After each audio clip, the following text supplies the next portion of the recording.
Iran के हमले के बाद इजराइल भी हमला करेगा, ऐसा खुद उसके प्रधानमंत्री बेंजामिन नेतन्याहू कह रहे थे। लेकिन अमेरिका ने सार्वजनिक तौर पर भी और कूटनीतिक चैनलों से भी इजराइल को ऐसा करने से रोका। खबरें तो यहाँ तक थीं कि इजराइल ईरान के सुप्रीम लीडर अयातुल्ला खामनेई के संबोधन को निशाना बना सकता है। हिजबुल्लाह चीफ नसरुल्लाह के लिए शुक्रवार को ईरान की राजधानी तेहरान की ग्रैंड मस्जिद में खामनेई नमाज पढ़ाने आने वाले थे। इजराइल इस मौके की तलाश में था कि ईरान को सबसे बड़ा झटका दिया जाए, लेकिन सूत्रों के मुताबिक अमेरिका ने इजराइल को ऐसा न करने की सख्त हिदायत दी, वरना परिणाम भुगतने की धमकी भी दी। इस वजह से ग्रैंड मस्जिद में खामनेई के संबोधन को इजराइल निशाना नहीं बना पाया। हालांकि खामनेई ने अपने संबोधन में इजराइल पर जमकर निशाना साधा। बता दें कि ईरान के सुप्रीम नेता अयातुल्ला अली खामनेई ने शुक्रवार को तेहरान की ग्रैंड मस्जिद में नमाज पढ़ाई। इस दौरान अपने संबोधन में खामनेई ने दुनिया भर के मुसलमानों से एकजुट होने और कुरान के बताए रास्ते पर चलने की अपील की। खामनेई का ग्रैंड मस्जिद से ये संबोधन इसलिए भी खास है क्योंकि करीब 5 साल बाद उन्होंने यहाँ आकर नमाज पढ़ाई और अपनी बात रखी।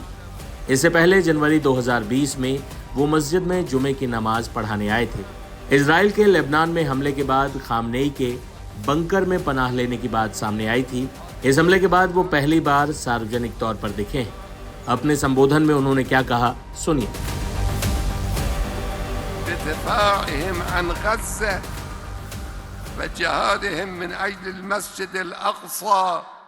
दुनिया भर में इस्लाम के दुश्मन इस तलाश में लगे हैं कि मुसलमान एक ना हो और उनको कमजोर करके फायदा उठाया जा सके। इस्लाम के ये दुश्मन फिलिस्तीन, यमन, लेबनान, हर जगह के मुसलमानों के दुश्मन हैं। मुसलमानों के इन दुश्मनों की कमांड एक जगह पर ही है, वहीं से ये साजिशें होती हैं। वो जगह है इजराइल। ईरान से गाजा और गाजा से लेबनान तक हमें एकजुट होकर गरीब मुसलमानों की हिफाजत करनी है। मैं आज खास तौर से लेबनान और फिलिस्तीन के मुसलमानों की बात करना चाहता हूँ। फिलिस्तीन के लोगों को अपने नसीब के फैसले लेने का पूरा हक है। उनके इस हक को छीना नहीं जाना चाहिए। फिलिस्तीन पर कब्जा पूरी तरह से नाजायज है। ये लोग जो फिलिस्तीन पर कब्जा कर रहे हैं, ये तो बाहर से आए हैं।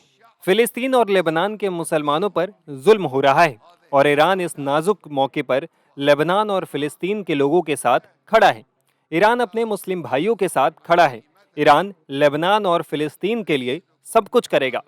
मुस्लिम देशों को अफगानिस्तान से लेकर यमन तक, ईरान से लेकर गाजा और लेबनान तक अपनी रक्षा के लिए कमर कसनी होगी।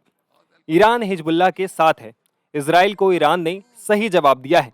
अगर इजराइल हमला करता है तो ईरान भी पीछे नहीं हटेगा। हमने अपनी जिम्मेदारी निभाई है और आगे भी जरूरत पड़ी तो इसे निभाएंगे। हम न जल्दबाजी करेंगे न रुकेंगे। दुश्मन हमें तोड़ना चाहते हैं। दुश्मन मुस्लिम देशों के पीछे पड़े हैं, लेकिन हमें कमजोर नहीं होना है। सैयद हसन नसरुल्लाह अब हमारे बीच नहीं है, लेकिन उनकी आत्मा और उनका मार्ग हमें हमेशा प्रेरित करता रहेगा।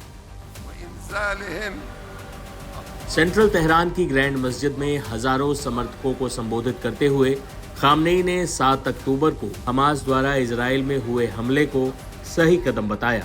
हम आपके साथ हैं के नारों के बीच खामनेई ने दावा किया कि इजराइल किसी भी तरह से हमास या हिजबुल्लाह के खिलाफ नहीं जीत पाएगा। खामनेई का काफी लंबे समय बाद ये पहला पब्लिक अपीयरेंस है। बता दें कि 2020 में जब शुक्रवार की नमाज का उन्होंने ग्रैंड मस्जिद में ही नेतृत्व किया था, उस वक्त ईरान ने इराक में अमेरिकी सैन्य अड्डे पर मिसाइलें दागी थी। ये हमला revolutionary guards commander Qasem Soleimani की हत्या के बाद किया गया था। इस बार वो ऐसे समय में यहाँ नमाज पढ़ाने आए हैं जब लेबनान में हिजबुल्लाह चीफ नसरुल्लाह की मौत हुई है। ईरान ने भी हाल ही में इजराइल पर मिसाइल हमले किए हैं।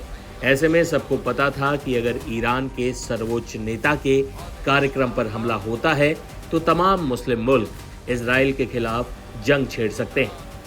ऐसे में अमेरिका के राष्ट्रपति जो बाइडेन अपनी विदाई विश्व युद्ध जैसे हालातों के बीच नहीं चाहते थे। इसलिए कहा जा रहा है कि अमेरिका के दबाव की वजह से इजराइल ने खामनेई की सभा को निशाना नहीं बनाया और मिडिल ईस्ट में बवाल के महायुद्ध में तब्दील होने का खतरा फिलहाल टल गया है।